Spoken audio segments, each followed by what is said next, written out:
বৌদি বলল, কিরে কি করছিস বলতো, কিছু কি অসুবিধা হচ্ছে? আমি বললাম, তুমি আমার জন্য আজ যা করলে তা আমার সারা জীবন মনে থাকবে। হ্যালো বন্ধুরা, তোমাদের জন্য আজ আরও একটি নতুন ভিডিও নিয়ে হাজির হলাম। আজকের ভিডিও পুরো দেখলে বীর্য মাথায় উঠে যাবে।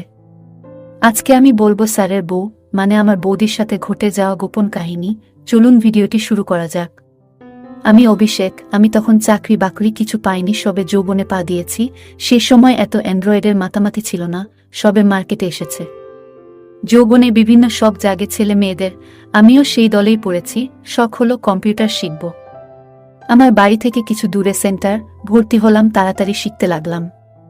এভাবে 1 বছর পর স্যার আমাকে বললেন, তুই এখানেই বাকি স্টুডেন্টদের শেখা, তোর কালচার হবে আর কাজ ও শিখবি। আমিও সেখানে কাজ করতে শুরু করলাম। এভাবে কাজ করতে করতে স্যারের বাড়ির লোকজনের সাথে পরিচয় হয়ে গেছিল। ওরা বাড়িতে দুজন, স্যার ও তার স্ত্রী, নতুন বিয়ে হয়েছে, বাচ্চা কাচ্চা হয়নি। দুজনের সুখের সংসার। এভাবে ওদের সাথে বেশ বন্ধুত্বপূর্ণ সম্পর্ক গড়ে উঠল। পুজোতে একসাথে ঘুরতে যাওয়া, শীতকালে পিকনিক করা, সিনেমায় আড্ডা, এই সব চলতে লাগল। স্যার এই কম্পিউটার সেন্টার চালানোর পাশাপাশি অন্য একটা ব্যবসা শুরু করার জন্য কিছু দিনের জন্য বাইরে যাবেন। একথা একদিন তিনি আমাকে বললেন। স্যার বললেন, আমি তো কিছু দিনের জন্য বাইরে যাচ্ছি, তুই কদিন এই সেন্টারটা খোলা বাচ্চাদের শেখানো বন্ধ করা পারবি তো করতে? আমি বললাম, আপনি কোনো চিন্তা করবেন না, আমি ঠিক কাজ ঠিকভাবে করব। স্যার বলল, তোকে আর একটা কাজ করতে হবে।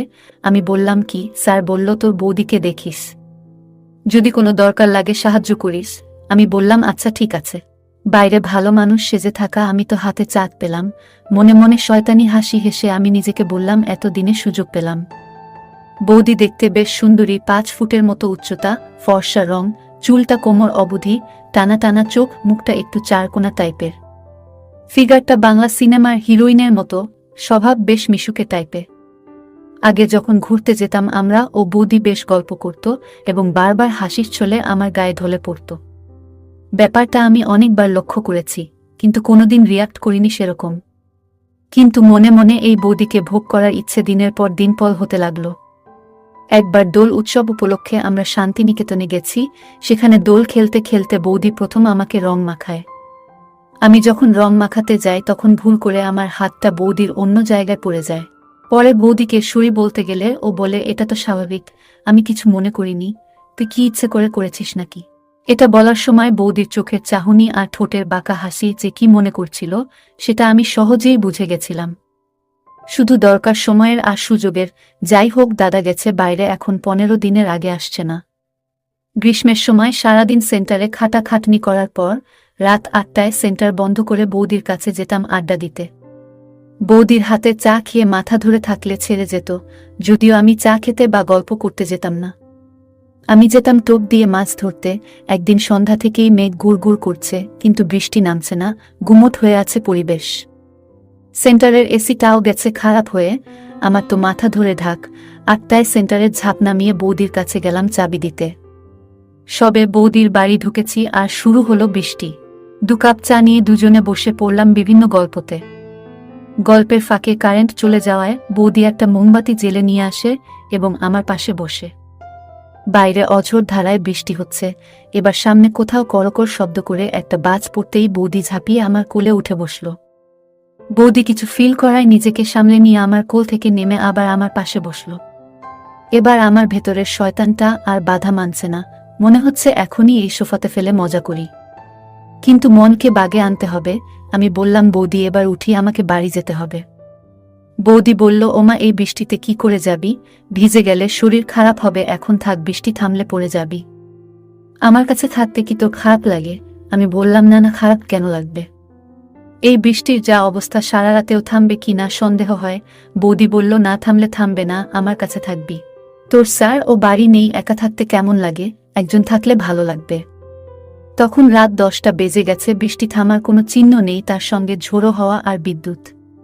বৌদি রাতের খাবার আগে থেকেই বানিয়েছিল, রুটি আর চিকেন খেয়ে আরামে বসেছিলাম সোফাতে। বৌদি ধোয়া মোছা করে আমাকে বলল, শোন, তোকে এই অবস্থায় আমি ছাড়ব না, তুই আজ এখানেই শুয়ে পড়ো। আমি নেকা সেজে বললাম, এখানে তো একটাই খাট, শুতে অসুবিধা হবে। বলে রাখি, বৌদিদের বাড়িটা খুবই ছোট, ভাড়া বাড়ি, মালিক অন্য জায়গায় থাকে।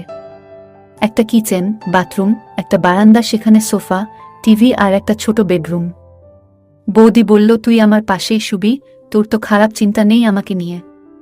আমার যখন তোর পাশে শুতে অসুবিধা নেই তখন তুই আর নাটক করিস না। রাতে এক বিছানায় শুব এটা শুধু কল্পনা করেছি মাত্র। পাশে সত্যি করে এমন একটা রসভরা বৌদি শুয়ে আছে, এটা ভেবেই আমার খুব আনন্দ হচ্ছে। বৌদি বলল, কিরে কি করছিস বলতো, কিছু অসুবিধা হচ্ছে? আমি বললাম, তুমি আমার জন্য আজ যা করলে তা আমার সারা জীবন মনে থাকবে। বৌদি বলল, ধুর পাগল ছেলে, ওসব বাদ দে, এখন ঘুমিয়ে পড়। শুয়ে পড়লাম কিন্তু কিছুতেই ঘুম আসছে না। আমি বললাম, বৌদি একটা সত্যি কথা বলতে কি, তোমাকে আজ অনেক সুন্দর লাগছে। বৌদি বলল, আজ কেন? আগে বুঝি আমাকে সুন্দর লাগতো না? আমি বললাম, তা না, আজ একটু বেশি সুন্দর লাগছে তোমাকে। বৌদি বলল, যাও আর পাকামো করতে হবে না, এখন ঘুমাও। আমার মাথায় খারাপ চিন্তা তখন ঘুরে বেড়াচ্ছে, কিন্তু আমি বৌদিকে বলতে পারছি না। এইসব ভাবতে ভাবতে কখন যে ঘুমিয়ে পড়েছি আমি জানি না। সকালে ঘুম থেকে উঠে ফ্রেশ হয়ে চা খেয়ে সেন্টারে চলে গেলাম। সেন্টারের সারাদিন কাজ করে 6টার দিকে সেন্টার বন্ধ করে বৌদির কাছে গেলাম। আজকেও বৃষ্টি হবে মনে হচ্ছে, তাই বৌদি বলল আজকেও থেকে যেতে, আমিও থেকে গেলাম। মনে মনে ভাবছি, আজকে যে করে হোক বৌদিকে পেতে হবে, কেননা কালকে স্যার চলে আসবে, আর স্যার এলে আমি আর পাবো না। আমরা খাওয়া দাওয়া করে শুয়ে পড়লাম। আমি এবার বুকে সাহস নিয়ে বৌদিকে আমার মনের কথা বললাম। বৌদি বলল, তোমার কি মাথা খারাপ হয়েছে নাকি? তুমি জানো তুমি এসব কি বলতেছ? তাছাড়া আমি তোমাকে ভাইয়ের মতো দেখি। বৌদি বলল, এসব ঠিক না, আর আমি তোমাকে কোনোদিন ওরকম চোখে দেখিনি। আর কেউ জানলে আমার তো সর্বনাশ হয়ে যাবে, আমার ঘর সংসার সব শেষ হয়ে যাবে। আমি বললাম, তোমার কি মাথা খারাপ নাকি? আমি কেন কাউকে বলতে যাব?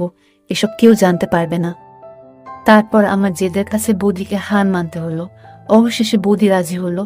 আজ আমি আমার এত দিনের চাহিদা মিটাচ্ছি। আমার যে কি আনন্দ হচ্ছে বলে বোঝাতে পারবো না। বৌদিকে দেখে মনে হলো বৌদিও খুব মজা পাচ্ছে। আমরা আনন্দের সাথে খারাপ কাজ করে চলেছি।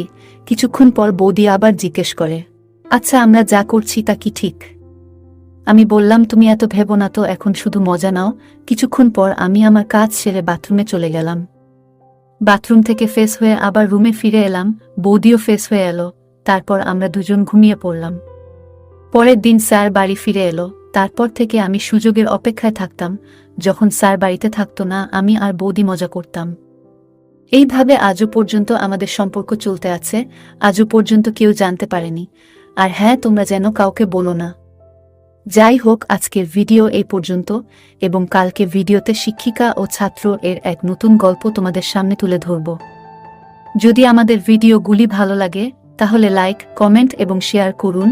আর সবার আগে ভিডিও পেতে আমাদের চ্যানেলটাকে সাবস্ক্রাইব করুন এবং পাশে আসা বেল আইকনটি বাজিয়ে দিন।